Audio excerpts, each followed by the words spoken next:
All right, in today's video, I'm going to be showing you how to do the spark plug replacement on the Dodge Challenger. It's a 2015 5.7 hemi. Very simple process. You are going to need 16 spark plugs for this. It's 2 per cylinder. We're going to need a 10 millimeter, an extension. I got like a little swivel one. I got like this one, part number is 70045. You can find this online. This is a 5/8, or you can just put an extension. This one has a little swivel on it. You don't need to get the same exact one. You can go to your local auto parts store and get one. This one has a little magnet heads, which what I really love about this. I have a little magnet tray just to keep our bolts inside. Whatever bolts we get off, and then we'll put our spark plugs over here. I already took off one of the ignition coils on this side just to look at the spark plugs, and this car has about 113,000 miles and they're very old, so we're gonna go ahead and get those replaced because it's the first time replacing those.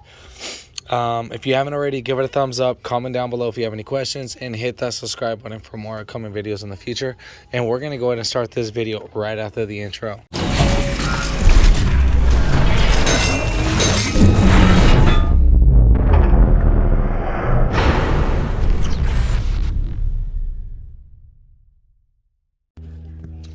All right, don't mind the noise in the background. If you hear any kids crying or squeaking toys, I got my kids around.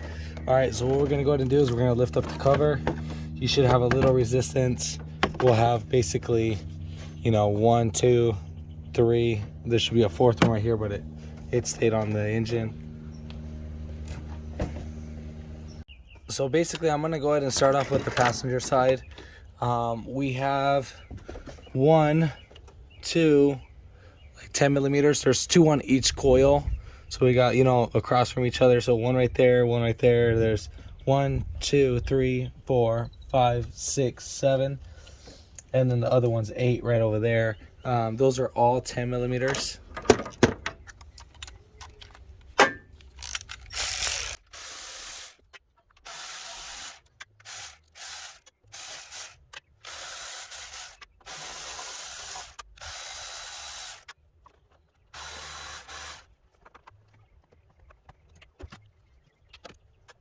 All right, so now that we got those bolts off, you don't have to fully take them off. These bolts can actually stay in there.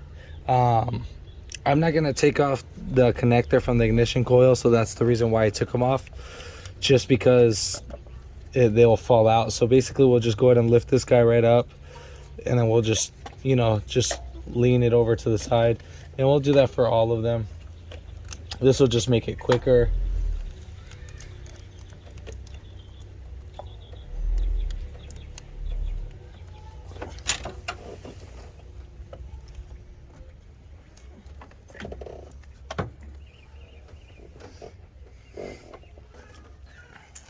All right, so remember there's 2 spark plugs for each cylinder. So I'm gonna go ahead and stick my 5/8 extension. Now also, before anything, if you see any oil around these areas, just be cautious. You might have a whole bunch of oil in there.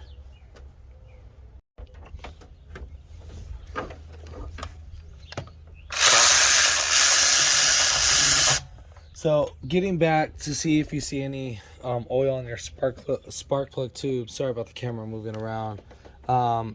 So what you can do is, if you don't have any air tools, whatever, you can basically just keep putting this guy in, pulling it out and wiping it down, push it in, pull it back down until you barely get any oil in there. And I mean, that's one way to do it. That'll be like the little slow caveman style. So here is our spark plug. This does take NGK. So this is the first time ever replacing these guys. So as you can see, they're pretty tired and all that. All right, so let's get this going.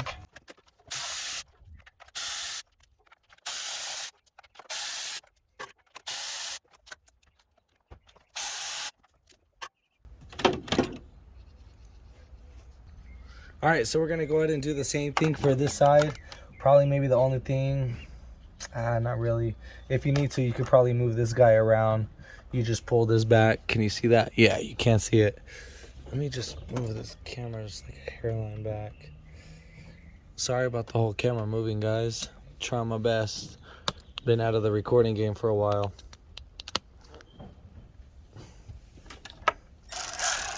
So this one, we're gonna have to remove the intake because the actual air filter housing box is actually in the way. Can I lift this? No, I can't. So let me go grab another socket.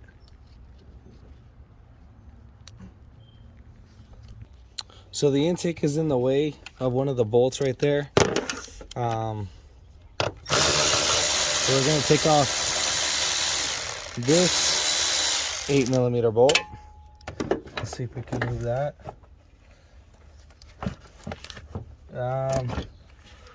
Me, I'm just kind of being lazy. I don't need to take it off, but if I really wanted to, I'll just take it off from here. Peel this guy right back. And just take this guy out and move it over here so I can get access to this bolt. I don't need to take off that. I can do it. It'll be a little bit tedious, but I'm able to do that.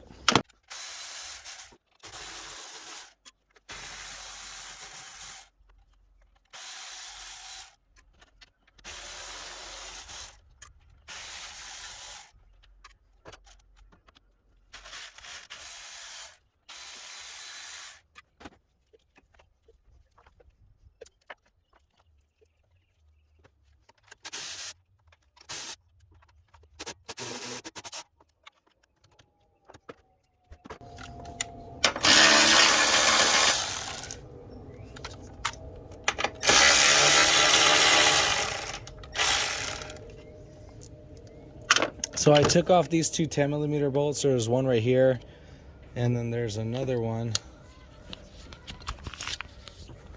So here are the two 10s. So one right here, one right there, just so I can get right up in there. I'm just being lazy because I don't want to get a shorter extension.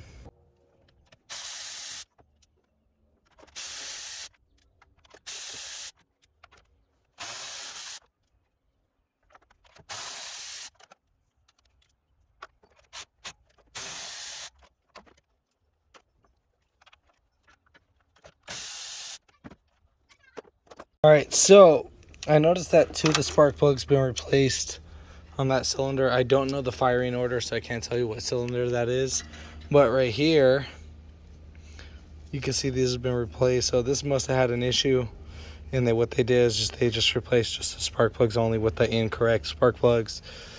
Obviously, this has been touched at some time, but just only that specific cylinder. Everything else is all the same. All right, so now let's go ahead and get our spark plugs in. All right, so I got the firing order. Obviously, the ones with the new, like with the Bosches that have been replaced, that's the cylinder that we're having an issue with. So that's good to find out because we had a cylinder 5 misfire. So basically, it's cylinder 1, 3, 5, and 7. Over there, starting from the beginning where the crank pulleys are, 2, 4, 6, and 8. So that's how it goes. So 2, 4, 6, 8, 1, 3, 5, 7. Just so you know, and we got that out the way. All right, so torque specs for the spark plugs, 20 foot-pounds. Just so you know, we're gonna get that out the way. And then for the little 10mm bolts, let me go ahead and get you that one right now. So for the ignition coils, those are gonna be torqued down to 5 foot-pounds. I'm not gonna go ahead and torque those down to specs, but just so you have that. I mean, same thing as this guy. I mean, I don't know the torque specs for this. I just got a feel for it. You can do these ones probably like 3 to 5 foot-pounds. Same thing as this bolt, 5 foot-pounds. You don't really need to put a lot of torque on these just because of that. So spark plugs 20, ignition coil 2, like the little 10mm bolts. Those are going to be 5 foot-pounds or 7 Newton metrics or something like that. I forgot what the whole abbreviation is, but just it's 5 foot-pounds for that. All right, so we're gonna go ahead and slap those on. Do not put any anti-seize on these. I don't use it. If the dealership doesn't use it, then I'm not gonna throw it in unless if we're in a salty road, but I wouldn't even still recommend it because then you would have an issue. You could prematurely wear it if you don't do it correct. But I mean, I don't see these guys seizing up unless if it's a 5.4. It's a POS system. But in this one, we're just not going to put any anti-seize. Now, you can put dielectric grease right here just to help out. I'm not going to do that. These are perfectly fine. We're in Cali, so we don't have to worry about that. So, all right, we're going to go ahead and reverse the order. Oh, one more thing before we do anything. This is the part number that I'm using. Now, obviously, here is the spark plug. These are pretty much the same. Or I mean, I might get ridicule for this. So these are LZFR5 Charlie in I, and then 11. This is the part number I get from Mitchell on Demand. When I cross-reference it, I'm getting this part. So I'm not getting this spark plug. This is probably the new updated version. So just so you're aware. So let me go ahead and slap this bad boy in. These guys, you don't need a gap. I wouldn't recommend gapping these because of the coating that you'll destroy.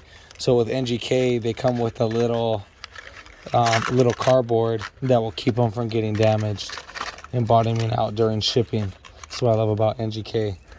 All right, so cool. So we're gonna go ahead and get these all set in. So I just want to get that out of the way too.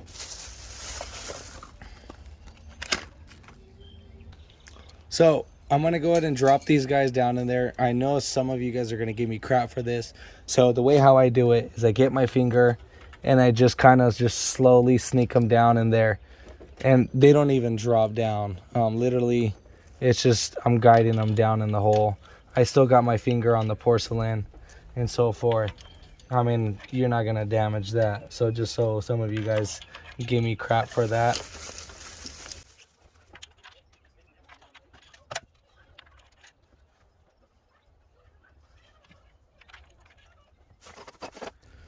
All right, so first thing what I would always recommend to do is tighten in by hand first. And then you can go ahead and just spin them all in by hand. Now you're gonna see me use an electric ratchet. Now I'm only gonna literally snug these in with electric ratchet and then do it by hand, just so you know.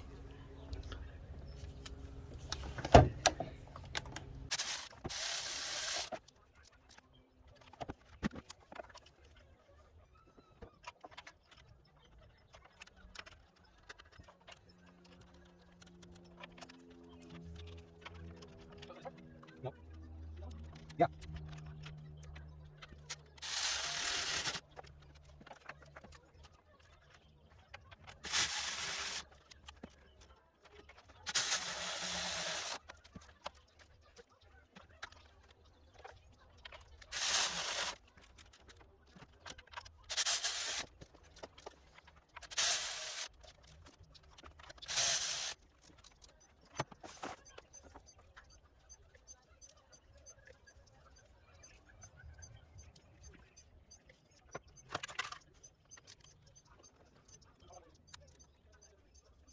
Sure.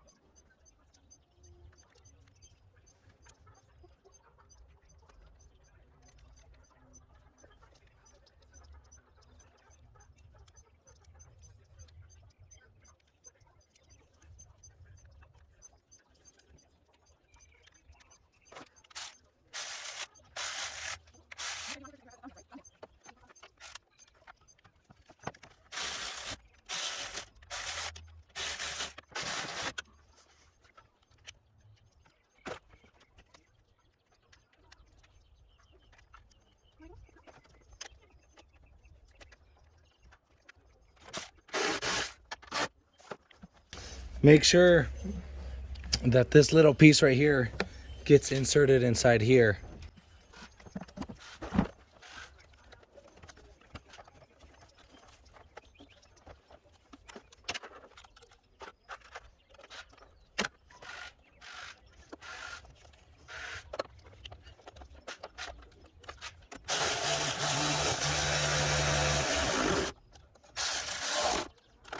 All right, so we got this hose connected. We got this bolted down.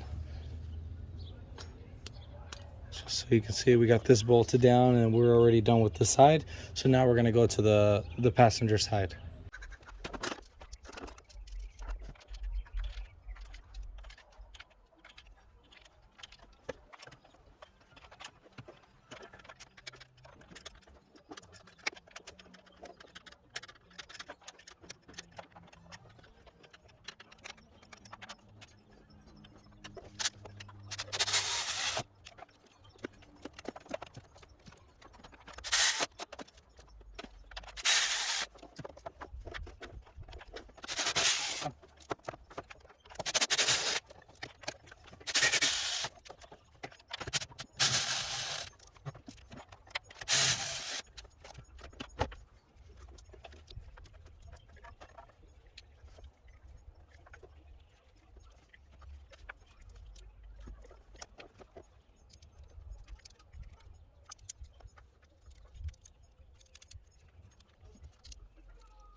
And that's pretty much it.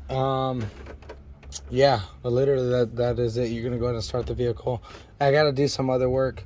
I'm gonna be replacing the thermostat and so forth. So we're gonna get, I mean, that's pretty much the end of it. You just put on your cover, and then that's pretty much it. Make sure they clip in into these guys, and if they do get stuck like this one, just go ahead and pull these guys right out.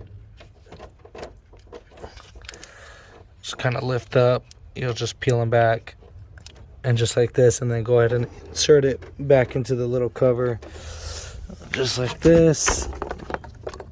So you'll put it in the little center groove, so make sure you guys see this, and then I'll just insert it just like that, and then that's pretty much it.